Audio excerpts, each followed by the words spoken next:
broad issues to do with homosexuality. But the next thing they're going to tell us is that somebody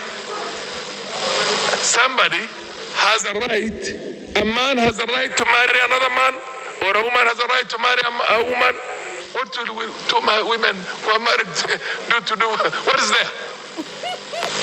If we allow them to take over our lives, we have allowed them for far too long for them to exploit us and to dehumanize us as human beings. On this, we will say no. Thank you.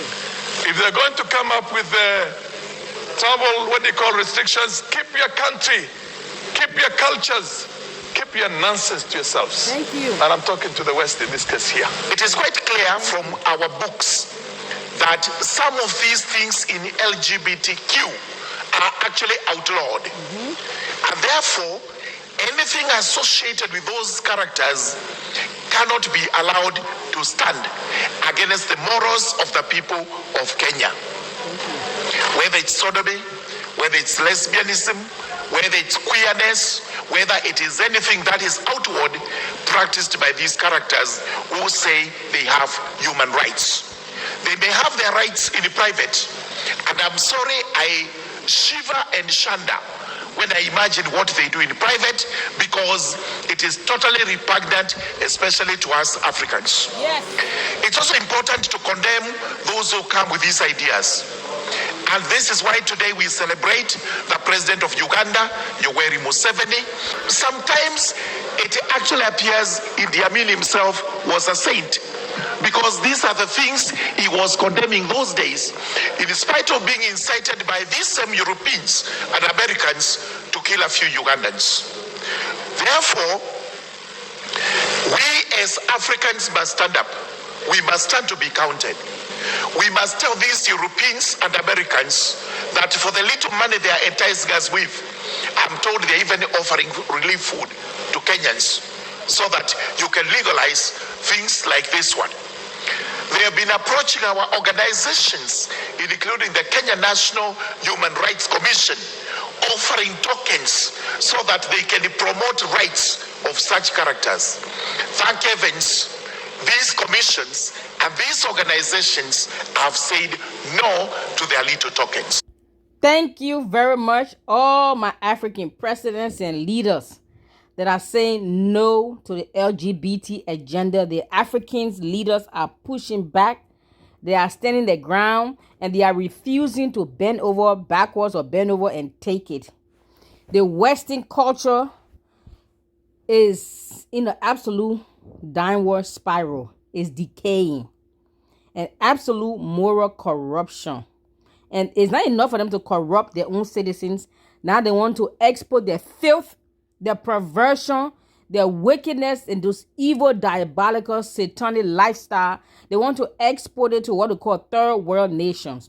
You guys claim to be civilized and intelligent, but you wanted to legislate a law for a man and a man to get married and have family. We know that's not possible with nature.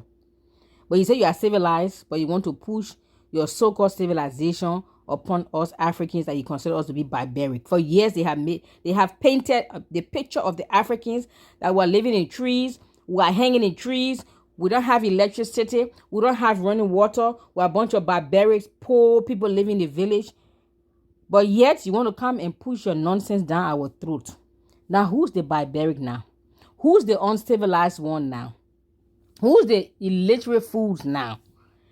Come on, Africa, and then they want to hang. They want to entice you with the little crumbs they call aid. If you don't pass this law, if you don't pass the LGBT law under your human rights law, we are going to hold back the aid we promise to give you every year. My friend, you can keep your aid. Take your aid and stuff it. With all your aid and your money and your wealth and your resources that you have, look how your nation have degenerated. Look how your nation is going backwards. Look how your nation is so morally, spiritually, and socially bankrupt with all the money you have and all the so-called civilization and ease and comfort and convenience you have in the Western world. Look how evil your nation is.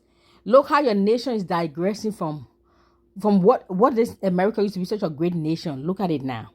Listen to our African leaders. I'm so happy and proud to hear what you're saying. We'll continue to listen to them, my friend. Let them keep their bad habits in Europe, in America. Let us, as Africans, keep what we consider to be morally upright and suitable for our society. Speaker, I am a watcher and I'm a fan of National Geographic, which has documentaries. You see male animals being attracted to females, fighting to death. I have never seen a male animal raising to satisfy itself sexually on another male animal. So what are they telling us, Mr. Speaker? How can we then, 2023, admit the gays and lesbians of this world to rule this country? Mr. Speaker, on this seat where I sit from, I am telling people who I represent from Mavoko, if you see gays and lesbians, tell them to be wary of me, because I'm going to tell you what we are going to do with them. So are Kenyans. We cannot allow that, Mr. Speaker.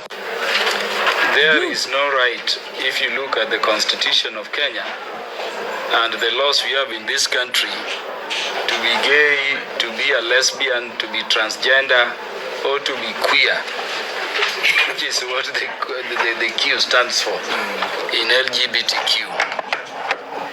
To the contrary, we should read the provisions of Article 45 of the Constitution.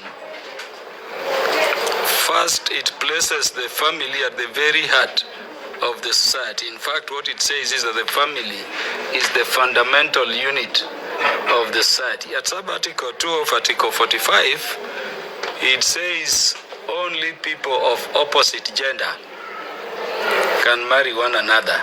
And that is the law of Kenya. Our penal code still has outlawed issues to do with homosexuality. But the next thing they're going to tell us is that somebody